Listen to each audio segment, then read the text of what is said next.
In a faraway kingdom, there lived a young prince named Leo. He was handsome, brave, and destined to rule. But Prince Leo had one tiny flaw. He loved the sound of his own voice more than anything else. He would talk from sunrise to sunset, telling grand stories, making bold declarations, and issuing commands. He never ever listened. One day, the old king, his father, grew weary. "Leo," he said with a sigh, "a true ruler must have ears as sharp as his sword. To understand your people, you must first learn to listen.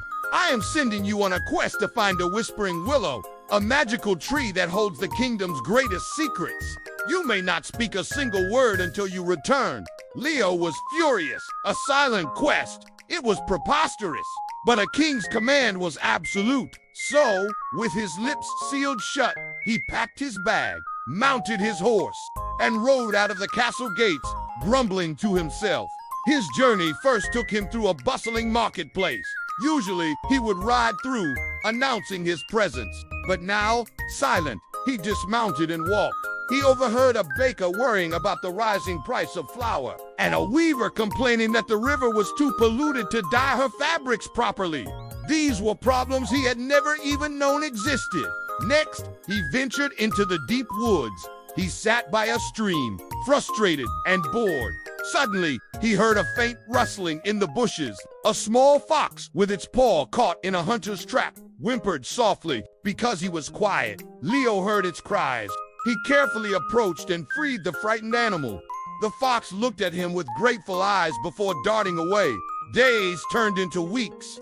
As Leo traveled, he heard the chirping of birds warning of a coming storm, allowing him to find shelter just in time.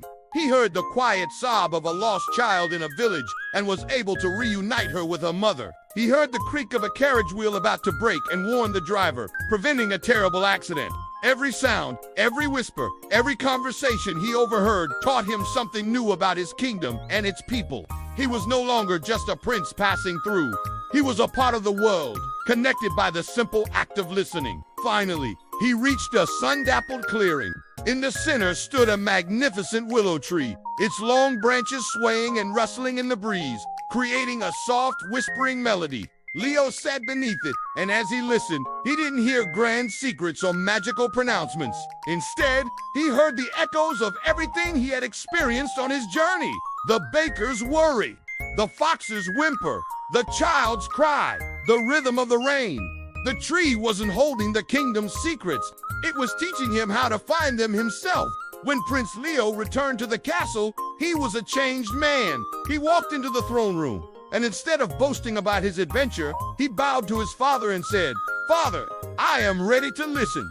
From that day on, King Leo became known not for his booming voice, but for his understanding heart. He was the wisest and most beloved ruler the kingdom had ever known, all because he had learned the simple, powerful magic of listening. Thanks for watching our story today. If you enjoyed it, please give us a like and subscribe for more tales that warm the heart. See you next time.